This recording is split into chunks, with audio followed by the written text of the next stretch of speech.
All right. Can we take a week away from some of the political stuff? Is that cool with you? Absolutely. All right. So it's sort of kind of away from political, but it is talking about regulation, government, federal government sort of stuff, because you have been involved in something, and I'm not exactly clear on what it is, and that's why I just thought, well, we got to have you talk about this. The stuff relating to cardiac vessels, right? I had my intro biology course. That's it. And I didn't go any further. My mother covered the mirrors knowing that I wouldn't be a doctor. So I don't understand this. But you've been involved in it. So explain to everybody what's going on. What sort of research are you doing these days? Well, listen, so I saw research online for a product called Cavadex. And it's a company that was founded by a guy named Kyle Hodgetts. It's an Australian company. And what it is it's an oligosaccharide called Cavadex. The company's called Chlorum. But Cavadex is a ring. It's a ring-like structure. And according to the founder, it cured him of heart disease. It's well known that these molecules can go around vessels and trap cholesterol. Okay. Now, the theory is that it can even strip cholesterol out of plaque that has accumulated in cardiac vessels. Now, I know the FDA is going to want innumerable double-blind studies and millions upon millions of dollars spent on this molecule. The trouble is, this molecule isn't patentable. It's essentially a sugar molecule. It's an oligosaccharide ring. Inside the ring, it's called lipophilic. It loves fat. Okay. And so this ring presumably can travel around the bloodstream and collect dangerous fat, even from the walls of vessels, supposedly. And there are animal studies to back this up. And of course, the founder says he was given only a little while to live. His cholesterol was like 5 times normal, and that this cured him. Now, I guess my question is for Cavadex, when you're selling it, which they are, and the FDA is, interested in lowering the boom, what do we do? Should there be some sort of mechanism where a potentially miraculous therapeutic is voted up or down by folks who want to use it? I mean, this is not a medicine. It's not something that's prescribed. I can see why the government would say, man, we really want to know, have you dotted your I's and crossed your T's?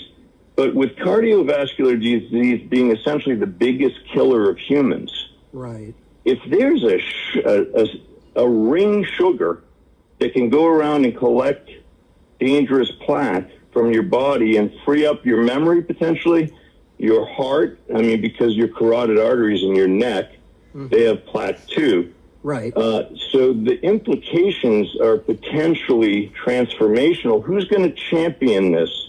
No company's going to spend $10 million to get an FDA indication. It's sort of like when lithium came on the scene, and it helped so many people with bipolar disorder, but it took forever because lithium's, an element. It can't be patented. So there was no company. So what do we do? That's my question. What do we do? And so I'm trying to help get the word out, sort of as a query almost.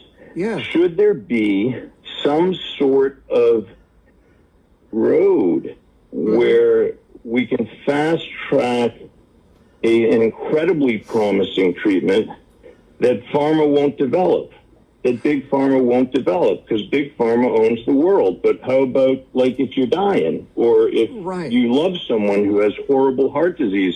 The truth is, most doctors, I bet, would say, hey, try this. But, try to get, the FDA to say that anybody can, and you got a big fight on your hands. So let me ask you this, and I want to remind everybody, Dr. Keith Ablow is joining us, and we talk about any number of things, and this is just something that's fascinating. I was listening to a radio program this morning, Keith, where there was a doctor on, medical doctor, who said, well, when I draw blood, I can tell you basically what you had for lunch, because I can see the fat in the blood when I draw it. I was blown away. I didn't realize it was that clear. And I also learned just moments ago a new term, lipophilic, which apparently describes me, because I too love fat. There you go. But I'm curious. You raise these issues and you say, okay, we've got the FDA over here, and we're all led to believe, well, they're looking out for us. They want us to be healthy and safe and secure and whatever the product is. But if this thing or lithium, like you referenced, is not actually something a company can get a patent on, does it just go by the wayside? I mean, and that's such a huge question. Anybody addressing that, or you're like the first one out of the gate on this? Well, I think people have, bemoaned the fact that it takes some things forever to come to fruition because there isn't an industry championing it. In this case, you got this guy, Kyle Hodgetts, who has founded the company. He's like, a heavyweight fighter. Okay. He's not going to roll over, but man, that could take quite a toll on him if he has to fight an entity like the FDA. And again, I'm not impugning the FDA. I'm saying if you've got something like Cavadex, and if people want to raise their hands and say, all right, so I do want to hear your story. And that's kind of the beef is, well, are you allowed to tell people what it did for you? Or are you allowed to sort of make a claim? Right. Well, should there be some kind of asterisk, maybe of a special color, that says this has not only not been evaluated by the FDA, but the FDA has concerns? Would that be okay? Something so that people could then say, hey, I'm ordering it, which they are. Right. They're doing that. Yeah. But they may or may not be able to do that forever. And people have been saying, hey, I'm like cured, which is weird. And wonderful. Yeah. But Is it like the vitamin world where they've got those disclaimers that say, hey, we're not making any claims and this is not evaluated by Bill or Joe or Harry, and you take your chances, or you roll the dice, or whatever? Well, it's exactly like that. So in many ways, so curcumin, for instance, think about curcumin is a derivative of the Indian spice turmeric. Yep. There are studies comparing curcumin to Prozac, where curcumin does pretty well compared to Prozac for major depression.